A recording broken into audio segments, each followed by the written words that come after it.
Jeshi la ulinzi la Israel limefanikiwa kuchukua udhibiti wa anga katika baadhi ya maeneo ya Irani, hasa mji mkuu wa Tehran, na kutangaza rasmi kuanza kwa operesheni za kijeshi dhidi ya kile ilichokieleza kuwa ni miundombinu ya kijeshi ya utawala wa Irani. Kupitia msemaji wake Avichai Adre, Israel imetoa onyo kali la dharura likiwataka wakazi wa maeneo maalum ndani ya jiji hilo kuondoka mara moja ili kuepusha hatari ya kupoteza maisha. Katika ujumbe alioweka kupitia mtandao wa X zamani Twitter, Adrai amesema kwamba Israel itaendesha mashambulizi ya anga katika saa chache zijazo kama sehemu ya operation inayoendelea dhidi ya vitisho vya Irani katika eneo lote la Mashariki ya Kati. Ujumbe huu uliambatana na ramani inayoonyesha maeneo yaliyo katika hatari kubwa, hasa katika wilaya 3 Tehran, ambako kinadaiwa kuwa uwepo mkubwa wa vituo vya kijeshi na maghala ya silaha.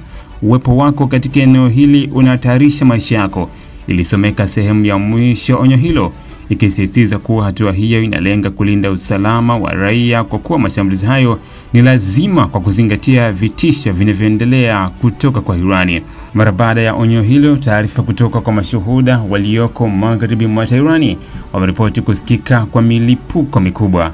Video na picha kutoka kwenye mitandao ya kijamii ya Irani zimeanza kusambaa zikionyesha moshi mzito ukipanda kutoka kwenye maeneo ya milimani ambayo kwa muda mrefu yamekuwa yakihusishwa na uwepo wa vituo vya kijeshi vya Irani.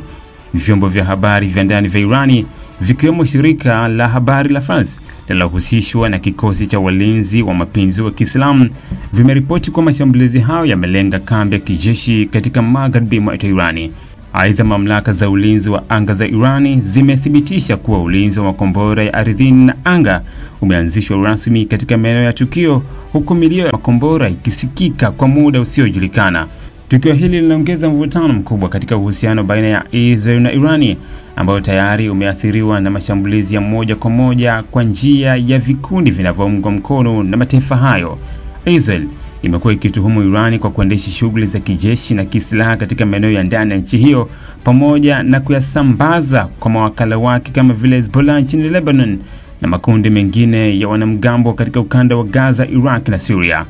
Raia wa Tehran wameshauriwa kuchukua tahadhari kubwa kufuata maelekezo ya usalama ambayo yanatolewa na mamlaka husika na kuepuka maeneo yaliyotajwa kuwa ya hatari.